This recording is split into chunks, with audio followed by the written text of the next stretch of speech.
ഇന്ന് വെള്ളിയാഴ്ച ആയിട്ട് സ്പെഷ്യൽ ബീഫ് ബിരിയാണിയാണ്. ഈസി ആയിട്ടൊരു ബിരിയാണി ഉണ്ടാക്കിയാലോ. അതിനായിട്ട് ബീഫിലേക്ക് മഞ്ഞൾപ്പൊടി, കുരുമുളക് പൊടി, ഗരം മസാല, ഇഞ്ചി വെളുത്തുള്ളി പേസ്റ്റ്, കുറച്ച് ഉപ്പും കൂടി ഇട്ടിട്ട് നന്നായിട്ട് വേവിച്ചെടുക്കുക.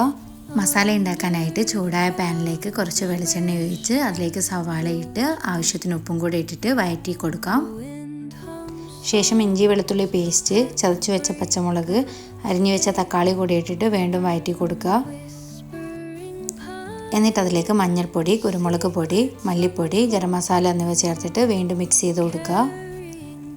എന്നിട്ട് അതിലേക്ക് കുറച്ച് യോഗേർട്ട് കൂടെ ചേർത്തിട്ട് നന്നായിട്ട് ഇളക്കി കൊടുത്തതിന് ശേഷം നമ്മൾ നേരത്തെ വേവിച്ച് വെച്ച ബീഫ് ഇതിലേക്ക് ചേർത്ത് കൊടുക്കുക.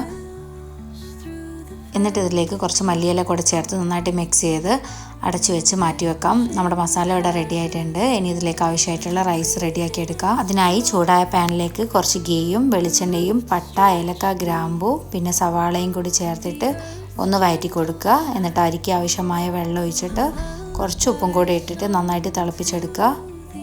വെള്ളം തിളച്ചതിന് ശേഷം കഴുകി വൃത്തിയാക്കിയ ജീരകശാല റൈസ് അതിലേക്കിട്ട് അടച്ചു വെച്ച് വേവിച്ചെടുക്കാം.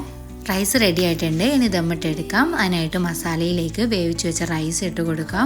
അതിന് മുകളിലേക്ക് കുറച്ച് ബിരിയാണി മസാല ഇട്ട് കൊടുക്കുക. പിന്നെ വറുത്ത അണ്ടി, മുന്തിരി, സവാളയൊക്കെ ചേർത്ത് കൊടുക്കാം. ലാസ്റ്റായിട്ട് കുറച്ച് ഗീയും കൂടെ ചേർത്ത് അടച്ച് വെച്ച് 30 മിനിറ്റ് ചെറു തീയിൽ ദമ്മിട്ടെടുത്താൽ നമ്മുടെ ബിരിയാണി റെഡി.